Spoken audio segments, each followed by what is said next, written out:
UPSC civil services coaching సంబంధించి CSBIS అకాడమీలో June 5వ తారీఖు నుంచి కొత్త బ్యాచ్ స్టార్ట్ అవుతుంది. ఈ బ్యాచ్ 1 ఇయర్ ఉంటుంది. ఇది ఆన్లైన్లో ఆఫ్లైన్లో యాక్సెస్ చేయొచ్చు. ఇండియన్ ఓషన్లో డిస్ప్యూటెడ్ ఐలాండ్ చాగోస్ ఐలాండ్ని మారిషస్కి అప్పజెప్పేసింది యూకే. మనందరూ తెలుసు, యూకే మారిషస్ మధ్య చాగోస్ ఐలాండ్ ఇష్యూ అనేది ఈ రోజుది కాదు. 1965లోనే బ్రిటన్ వాళ్ళు చాగోస్ ఐలాండ్స్ని బ్రిటిష్ ఇండియన్ ఓషన్ టెరిటరీగా డిక్లేర్ చేసుకున్నారు. 1968లో మారిషస్కి ఇండిపెండెన్స్ వచ్చిందనమాట. అంటే మారిషస్ ఐలాండ్స్లో చాగోస్ ఐలాండ్స్ కూడా యాక్చువల్గా ఒక భాగం. కానీ మారిషస్కి స్వతంత్రం ఇచ్చిన చాగోస్ని మాత్రం స్ట్రాటజికల్గా చాలా ఇంపార్టెంట్ అని చెప్పి బ్రిటన్ తన దగ్గరే ఉంచుకుంది. అయితే ఈ చాగోస్ ఐలాండ్స్లో డిగో గార్షియా ఈ దీవులు చాలా కీలకం బ్రిటన్కి, అమెరికాకి. దీనిలో ఒక నేవల్ మిలిటరీ బేస్ ఉంది. ఇది బ్రిటన్కి, అమెరికాకి చాలా కీలకమైన ప్రదేశం అనమాట. చాలా పైవోటల్ రోల్. అయితే ఇప్పుడు చాగోస్ ఐలాండ్స్ని మారిషస్కి ఇచ్చేస్తూ బ్రిటన్ పూర్తి స్థాయిలో డిగో గార్షియాని ఇవ్వాల.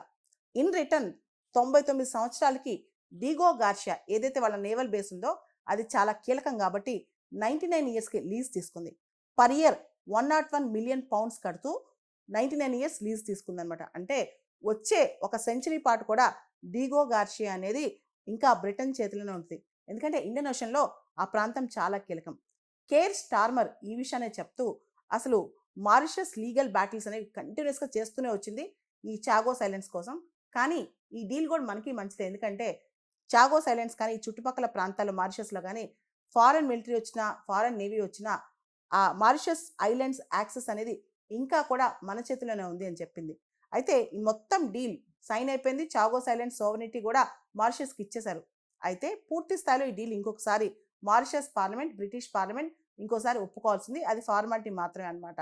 అయితే దీనికి సంబంధించి చాగోస్ ఐలాండ్స్ అనేవి మనకు తెలుసు, అది ఇక్కడ ఇండియన్ ఓషన్ రీజియన్లో చాలా కీలకమైన ప్రాంతం కాబట్టి దీనికి సంబంధించి దీని చుట్టూ ఒక 24 మైల్స్ బఫర్ జోన్ ఉంటుంది.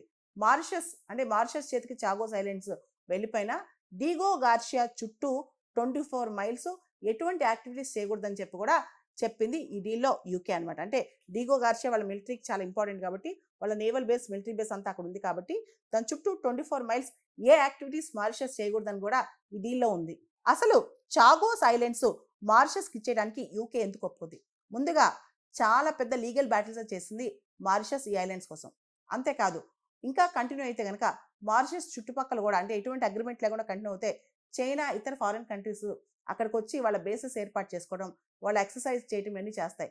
ఈ డీల్ అనేది యూకే చేసిన ఈ డీల్ అనేది మారిషస్తో యూకేకి కూడా బెటర్ డీల్ అనే చెప్పుకోవాలి. ఓ పక్క మారిషస్లో వాళ్ళు సెలబ్రేట్ చేసుకుంటే మా సోవరెనిటీ మాకు వచ్చేసింది, మా చాగోస్ ఐలాండ్స్ మాకు వచ్చినాయని, ఇంకో పక్క యూకే కూడా ఇది మంచి డీలే, మన డిగో గార్షియా మనం లీజుకు తీసుకోగలిగాం, 100 సంవత్సరాల పాటు డిగో గార్షియా ఇంకా మన చేతిలోనే ఉంటుందని చెప్పి వాళ్ళు కూడా సంబరపడుతున్నారు. యాక్చువల్లీ అక్టోబర్ 2024లోనే యూకేకి, మారిషస్కి మధ్య ఈ చాగోస్ ఐలాండ్స్ విషయంలో డీల్ కుదిరిందనమాట.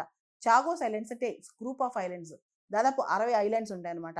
దీనిలో ప్రత్యేకమైన ఐలాండ్ డిగో గార్షియా. ఈ డిగో గార్షియా బ్రిటన్ అమెరికాకి ఫస్ట్లో 50 ఇయర్స్ లీజ్కి ఇచ్చింది. ఆ లీజ్ ఇప్పుడు నెక్స్ట్ కూడా ఎక్స్టెండ్ చేస్తుంది అనమాట. యాక్చువల్లీ డిగో గార్షియాలో ఉన్న అమెరికన్ మిలిటరీ బేస్ ఏదైతే ఉందో కంప్లీట్గా అది అమెరికా మాత్రమే కాదు, ఈ డిగో గార్షియాలో ఉన్న మిలిటరీ బేస్ 5 ఐఎస్ అలయన్స్ కూడా యూజ్ చేసుకుంటుంది. America, Canada, Britain, New Zealand, Australia ఈ గ్రూప్ కూడా ఇక్కడున్న మిలిటరీ బేస్ని స్ట్రాటజికల్గా యూజ్ చేసుకుంటూ ఉంటుంది అనమాట. యూపీఎస్సీ సివిల్ సర్వీసెస్ కోచింగ్ సంబంధించి సిఎస్బిఐఎస్ అకాడమీలో జూన్ 5వ తారీఖు నుంచి కొత్త బ్యాచ్ స్టార్ట్ అవుతుంది. ఈ బ్యాచ్ 1 ఇయర్ ఉంటుంది. ఇది ఆన్లైన్లో, ఆఫ్లైన్లో యాక్సెస్ చేయొచ్చు.